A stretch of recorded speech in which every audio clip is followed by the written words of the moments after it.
দর্শক আমরা দেখতে পাচ্ছি আমাদের সাথে যুক্ত হয়েছেন সহকর্মী আবরার শাহের। তিনি রয়েছেন রাজশাহী বিশ্ববিদ্যালয়ে রাকসু নির্বাচনের খবরাখবর জানাবেন। আবরার, আজকে প্রার্থী তালিকা প্রকাশের কথা থাকলেও এর আগের সংবাদে আপনি জানাচ্ছিলেন তখন পর্যন্ত প্রকাশ হয়নি। সব শেষ কি খবর আছে আপনার কাছে? কিছুক্ষণ আগেও আমরা নির্বাচন কমিশনে জানার চেষ্টা করেছিলাম যে আদতে কখন এই তালিকা প্রকাশ করা হবে। তারা যেটি জানিয়েছেন যে 5টার পর আসলে বিশ্ববিদ্যালয়ের যে ওয়েবসাইট, সেই ওয়েবসাইটে রাকসুর যেই শাখা সেখানে এটি প্রকাশ করার কথা। তবে অনেক নির্ভরযোগ্য সূত্র তারা বলছে যে এটি সন্ধে নাগাদও হতে পারে।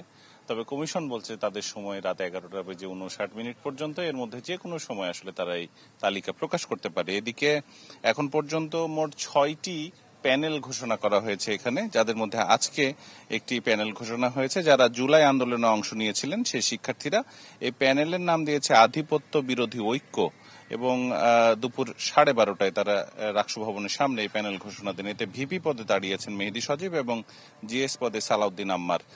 এছাড়া নির্বাচন কমিশন বলছে যে এখন পর্যন্ত গত 2 দিনে যে যাচাই বাছাই হয়েছে তাদের মধ্যে 260 জন রাকসুতে মনোনয়ন তুলেছিলেন। সিনেটে ছাত্র প্রতিনিধিতে 62 জন, হল সংসদ নির্বাচনে 17টি হলে 603 জন এবং রাকসু ভিপি পদে রয়েছেন 20 জন, জিএস পদে 15 জন, এজিএস পদে রয়েছেন 16 জন প্রার্থী। তফসিল অনুযায়ী 10 সেপ্টেম্বর মানে আজকে এই তালিকা প্রকাশ হওয়ার কথা, কিন্তু এখনো হয়নি, সেটি সন্ধে নাগাদ হতে পারে। 11 সেপ্টেম্বর প্রকাশিত প্রার্থী তালিকার আপত্তি গ্রহণ ও নিষ্পত্তি হবে।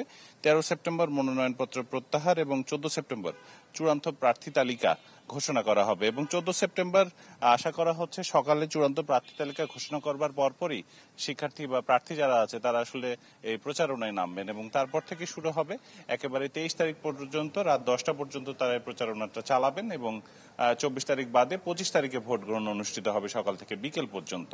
এ ছিল আমার কাছে রাজশাহী বিশ্ববিদ্যালয়ের রাকসু নির্বাচনের খবর। জয়ী আবরার শাহের, ধন্যবাদ আপনাকে। বসুন্ধরা ডায়াপেন্ট এখন আরো উন্নত। এই hot air through top sheet দ্রুত শোষণ করে সোনামণিকে দেয় কোমল অনুভূতি।